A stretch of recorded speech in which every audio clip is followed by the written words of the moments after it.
This video is going to come in 3 parts, 3 distinct flavors. First of all, I'm going to pull the one primal shard that I have on my account, and we're going to hope for a mythical. Let's just say, average luck, we'll pull maybe a Galathier, or, maybe a Siegfried the Nephilim. Nothing too crazy, That's what I'm hoping for, though. The second part is going to be a little bit of a rant about the new event, and the third part is going to be talking about the good side of the new event, so we can leave on a positive note. Let's go ahead. Let's pull that primal shard. I do have space. We have 2 times chances for epic, legendary, and mythical champions. Let's go ahead and pull it. It's been a while since I pulled a mythical. We do get an epic. I can't be too angry with that. It is Drake, which is a pretty sus pull. But the next part we're going to talk about is a little bit of the event that I don't like. Let's go ahead and take a look into a few things. So if we come over here and we go into the gear set. Now let's just pick a random gear set, right? Let's go ahead and close this just so we can get through this easier. So let's go ahead and let's say that we're talking about the, Savage set, when I can actually find this. This is a 4-piece set where you're going to ignore 25% of the enemy's defense. Pretty decent set, right? At least it used to be. It used to be the meta set, essentially, until Plarium seemingly intentionally power crept the absolute shit out of it.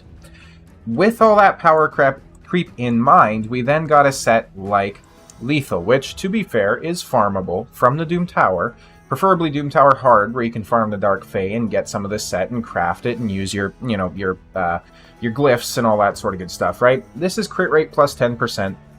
It ignores 25% of enemy defense, 4-piece set. It is strictly, for all intents and purposes, a Savage set, but a straight upgrade. There's no downsides to it. You could argue it's even better than Savage due to where you can farm it. On top of that, we then had a set that came out by the name of Merciless, which is a up to 9-piece set, which, when it's a 6-piece, you have a 35% ignore defense. You have a 30% chance to decrease a random skill's cooldown by 1 turn when dealing damage. If you get to that full 6-piece set, which is only 2 pieces more than Savage, mind you, or Lethal, you also get plus 25% attack, plus 15% crit damage, plus 5% speed. This is just the Lethal set and the Savage set thrown out the window, way over there somewhere, right? And this is the set to go with. This is the final set. This is the set to farm. This is why people are fighting inside Cintranos hard. This is why people are always pushing that content, because it's the only place to get this particular set. These are the sets people are using in Hydra. These are the sets people are using in Arena, right? This and Stone Skin and those sorts of things. This is the set, because if you can get yourself to a 9-piece bonus, you also have a 15% chance of getting an extra turn, which is just relentless, but better. So there's a lot of power creep to these sets, right? There's other sets that do something similar as well. So even if we look at the Slayer set, which is another up to 9-piece, right? 6-piece set, you ignore 30% of the enemy defense when using AoE skills. You're also going to get 5% turn meter fill on the first hit at a 4-piece set.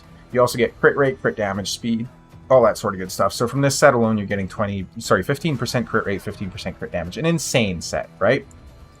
What did Plarium do that sort of annoyed me? Well, we have an event, the Asgardian Path, that came out, where you complete event objectives to earn runic coins and get rewards. Now, when they did the promotional for this particular event, they said, we're going to introduce some 6-star artifacts that you can get your hands on, and I'm sure you're going to enjoy this. They didn't say that part. They just said they're going to give us 6-star artifacts. Before we open that, let's also take a look at a few other sets. So even something like a speed set has been extremely power crept, right? Plus 12% speed. If we go down here and we look at the pinpoint set that we now have, it gives us plus 10% speed at 2 set, plus 10% speed at 5 set, and plus 12% speed at 8 set. So you're only 4% off the entire speed bonus, and you're getting a lot more stuff out of this particular set, right, versus the speed set. You look at Supersonic, and it's essentially the same thing, again, as speed, but it's slightly better. You also have the Righteous set, which, again, is very similar, but slightly better, because you have resistances in there as well. You get the point. There's a lot to it, right? You have the Impulse set, which is just strictly better as well. It's actually an insane set, I'm not going to lie. So you get the idea. All these sets have been power crept. Plarium comes out with this Asgardian Path, and they say, you know what? we introduced this cool new dungeon. We know you're going to be farming the shit out of it because we put a new meta set in there for you to get your hands on. What could we give that would be a good reward, a suitable reward inside this Asgardian path? Let's have these idiots that are spending all their energy and all their money on that energy to farm our new dungeon that just came out, an event that we're trying to get everybody excited about, and let's give them the opportunity to get some of the most power-crept sets inside the game. Oh, well, that's not a bad idea. Should we give them maybe mythical gear, or should we give them, maybe some sort of guaranteed stat rolls, or... No. Let's just give them 6-star legendary gear. No guaranteed stat rolls on it. They can collect this weapon, but it's going to have a flat HP roll on it, and it's going to have a flat defense roll. It can't, actually. So it's going to have a flat HP roll. It might have attack percentage, and we'll give them also accuracy, because, screw them. No guaranteed stat rolls. You don't know what you're getting on this gear. I've farmed this new dungeon for probably over 1,500 energy at this point, and I have roughly 3,000 of these coins, not even close to being able to claim one of these pieces. Now you can get yourself all the way down here, and you can claim the speed set as well. Another set that's been immensely power crept, because this is the reward that is worth fighting for. Now there are some decent rewards in here, like, maybe an epic book or a legendary book or some speed glyphs and that sort of crap, right? But at the end of the day, if you're introducing a new event to players and you want players to be excited about it, and you want people to come back and you want them to farm your dungeon that you implemented, you gotta give us better rewards than fucking Savage gear at this point in the game. There's like 4 sets that are better than it. This has been incredibly power crept. I get these boots, I almost guarantee you they're gonna be like a flat HP fucking main stat or something stupid like that. At least give us, oh, hey, this is going to be a speed main stat. You know that. But this is going to be an attack percentage main stat. You know what? You players are amazing. We like having you in the game. We certainly like having you spend money on our new dungeon.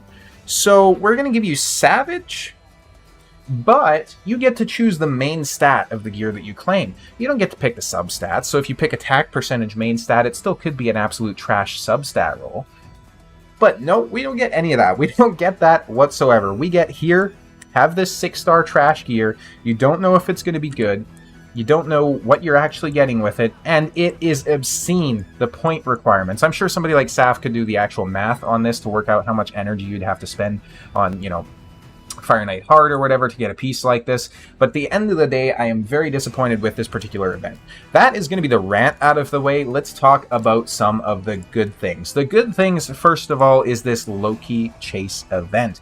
Because Loki as a champion does look to be a pretty good champion. I'm very excited to get him. I'm probably going to be building him out. We also get some decent gear with it, so we're getting, for example, a Perception set, which is going to be 6-star, right? Except the helmet and the weapon for some weird reason. The rest of it's 6-star. And also, in the Phase 2, you can get yourself all the way up to the 5-star Awakening for this particular champion. He has one hell of a jawline, by the way. I just noticed that.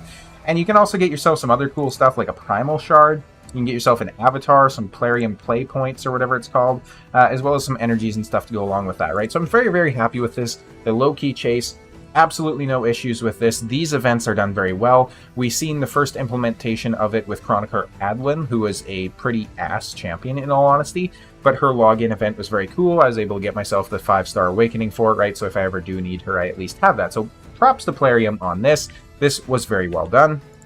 Another part that's very well done as well itself, I would say, is the dungeon. So the dungeon's been very enjoyable so far. I am farming stage 25 currently, and this is my team here, and we're getting it done in around 2 minutes roughly. I think I need to rebuild my Seer to be able to start pushing up into some of these waves, because the Valkyrie is very annoying where she's decreasing my turn meter when I'm buffing with some of these champions, and then my Seer gets decreased so much that she doesn't actually get to take a turn. I might also just have to bring in a secondary turn meter booster as well. That could probably get the trick done. But I do think that the dungeon itself is very, very cool. The champions that we've had introduced do look pretty awesome as well. So Odin obviously seems to be a very decent champion. He looks absolutely badass. Freya, wherever she's located right here, She looks absolutely badass as well, and her skills look very, very cool too. I'm excited to try and get her because of her passive, where she can basically be a Necrit type champion. As you can see, the reviews on her so far are very, very positive. And then, of course, we have Loki, the man himself, who everybody's going to get anyway. Super excited to get him as well. It's been very cool to see Plarium's take on the whole Norse mythology and those sorts of things. I will have a video coming out soon where I actually show you guys all of the gear that I was able to get from this particular dungeon. I'm still farming it quite hard. I'd be very curious to hear about you guys down in the comments below. What stage are you farming? What are your teams? If you're one of the few players that's been able to get to stage 30, let me know your team and your speeds and all that sort of good stuff, because I'm looking for ideas on how to beat this as well. I've gotten up to, I think it was 26, but this is basically where all of my energy is going these days. It's been very, very cool to try and figure out, what team composition is going to work, and just new content in general in the game is definitely good. I'm not too bummed out like some people are about these other sets being here. The way I see it is either you're getting the new set, the pinpoint set that everybody wants, or you're getting free silver, essentially, for not too bad of a silver cost either. With these accessories that are coming out, or the accessories specifically, it's going to be pretty good as well, because at the end of the day, you're basically doing a spider run if you get an accessory from here, and the accessories are guaranteed to be from the new set as well, and it's a lot easier to get good stat rolls on accessories, right? So overall, I'm feeling very positive about the dungeon.